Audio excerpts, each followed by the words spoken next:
Hello and welcome to lesson 9 of this Elizabeth I lesson series.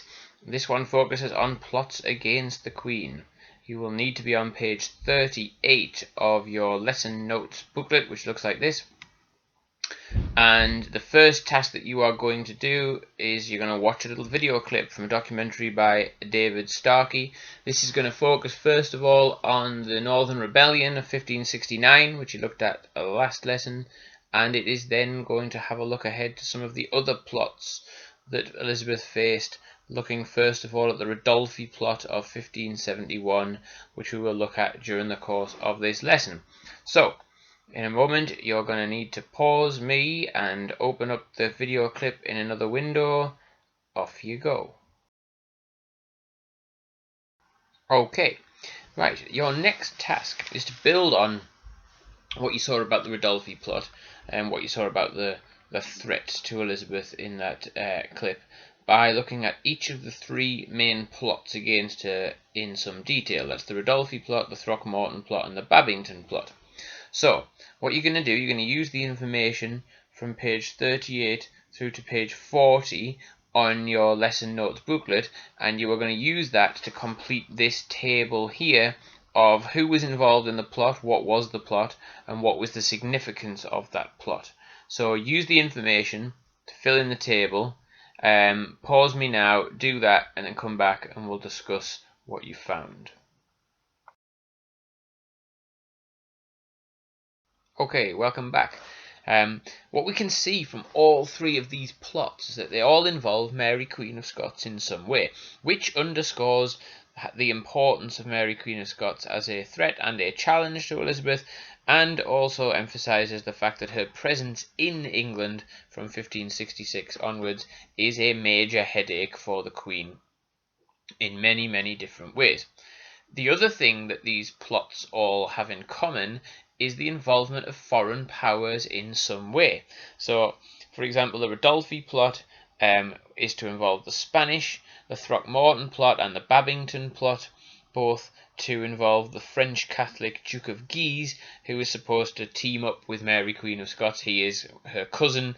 They're going to get married and overthrow Elizabeth and restore Catholicism in England. And it underscores further this interconnected nature of problems that we talked about in previous lessons, that yes, religion is a huge problem, but religion in the context of foreign affairs and in the context of Elizabeth's gender, legitimacy, and decision not to get married. That decision not to get married and not produce an heir has a monumental impact on her reign, because it means that overthrowing her is a quick route to changing the course of the country. If she had an heir to the throne, then all of these plots might remove her, but then her daughter or son would then take over. But the fact that she has no heir makes the idea of a plot as a one-off hit to get rid of her and change the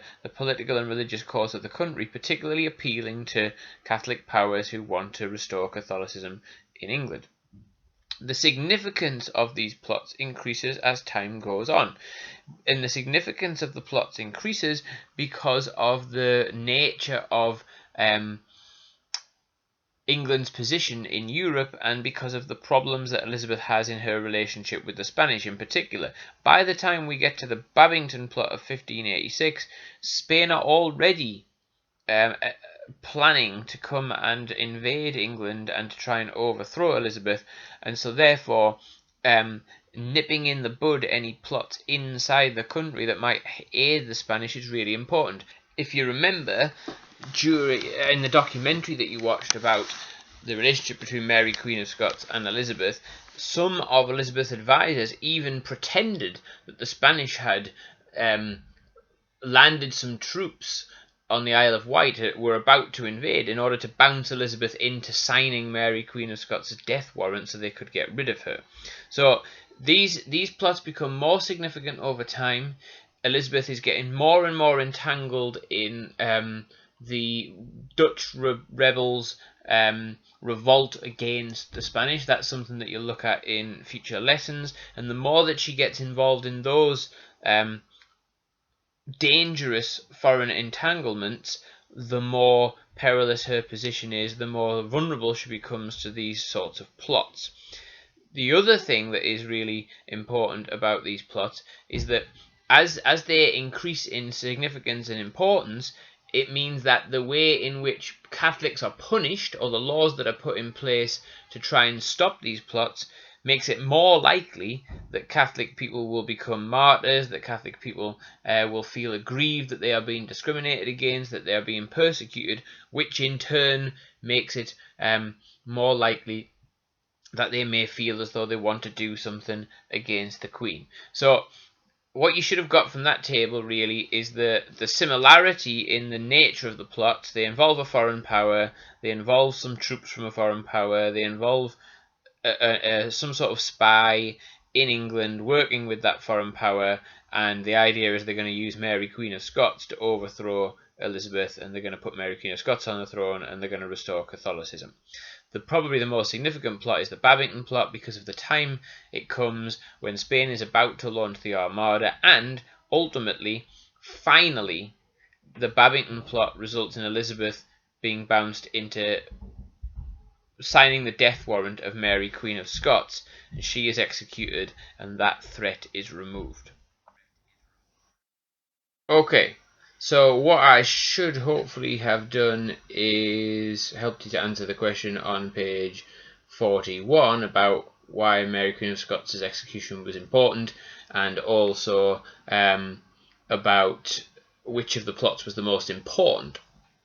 You'll see on the next page of your notes pack some information about essentially another thing which is a common theme of these plots, which is how they were discovered, and they were discovered by Sir Francis Walsingham's spy network.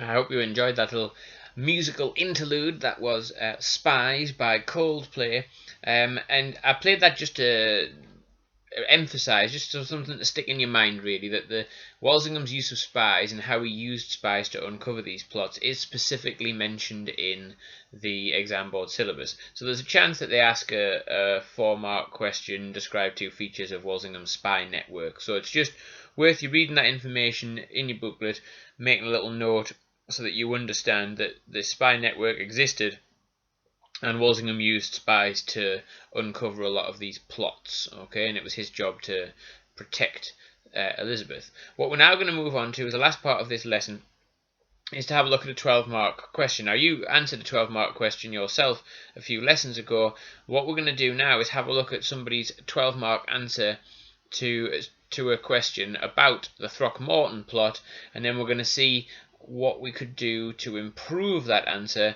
and you are going to make some improvements to it. So in a moment, I want you to pause this, have a look at this answer in your lesson notes pack. You're looking for points that are potentially good about it and things that you think could be improved. You want to jot them down in a moment. Off you go.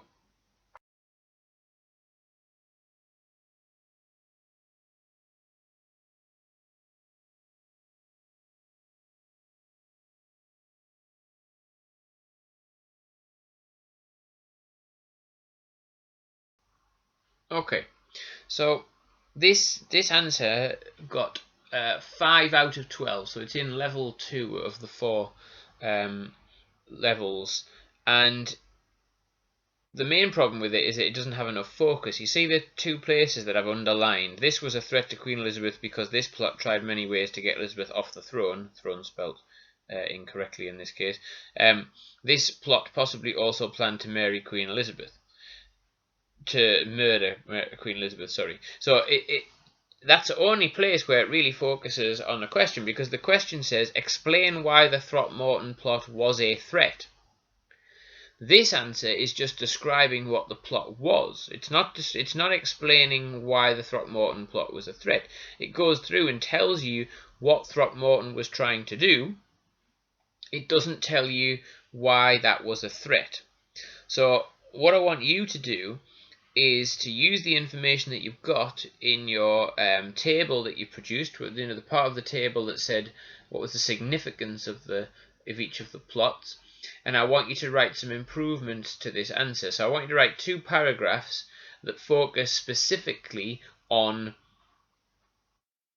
what was the nature of the threat. Why was it a threat? So think about the importance of the number of Catholics that Throckmorton had, what the Throckmorton plot revealed about the number of Catholics that were against Elizabeth.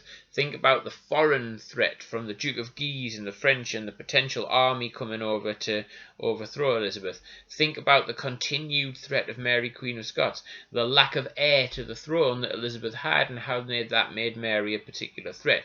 So your answer should focus, your 2 paragraphs should focus on explaining why the Throckmorton plot was a threat, not just describing what the plot was. There's a subtle difference between a 5 out of 6 sort of grade 4 answer and a 10 out of 12 grade 8 or 9 answer, is the level of specific focus and then the knowledge used to explain the points that are focused, and the knowledge used to support points that are directly and specifically linked to the question. So it was a threat because of this. It was also a threat because of this. And that is the difference between a really good 12-mark answer and this, which is a fairly standard average 12-mark answer, because it's just describing what they know about the Throckmorton plot. It is not actually explaining why that plot was a particular threat, which is what the question asks. So pause this now and have a go at making those improvements.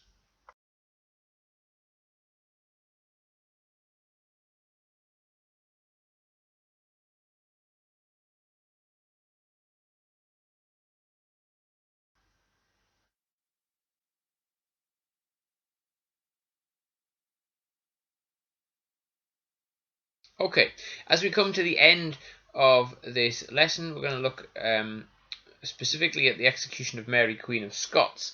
And lots of people make a mistake, and this is important because it gives us a bit of a pointer to something that's coming further in the module, something to remember.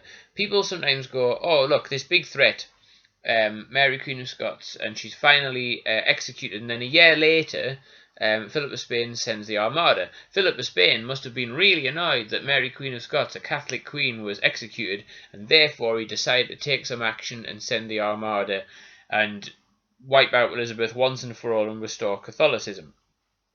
Well, obviously, the execution of a Catholic queen was not best received by Philip, but actually the chronology of things and the interconnected nature of those two issues is different. Elizabeth executed Mary Queen of Scots finally because she knew the Armada was coming. Philip had already decided that he was sending an Armada. He had already started to build it. And so it was the Armada and the prospect of that coming that motivated the execution of Mary Queen of Scots, rather than the execution of Mary Queen of Scots motivating Philip's decision to send the Armada. And you'll see why Philip of Spain decided to invade in later lessons when we look at the way in which Elizabeth's foreign policy became increasingly entangled in a conflict with Spain. So that brings us to the end of this lesson, lesson 9 on plots against Elizabeth. I hope you have learned something, and I hope it has helped to connect some of the other aspects of the course that you've looked at so far together. And until next time, goodbye.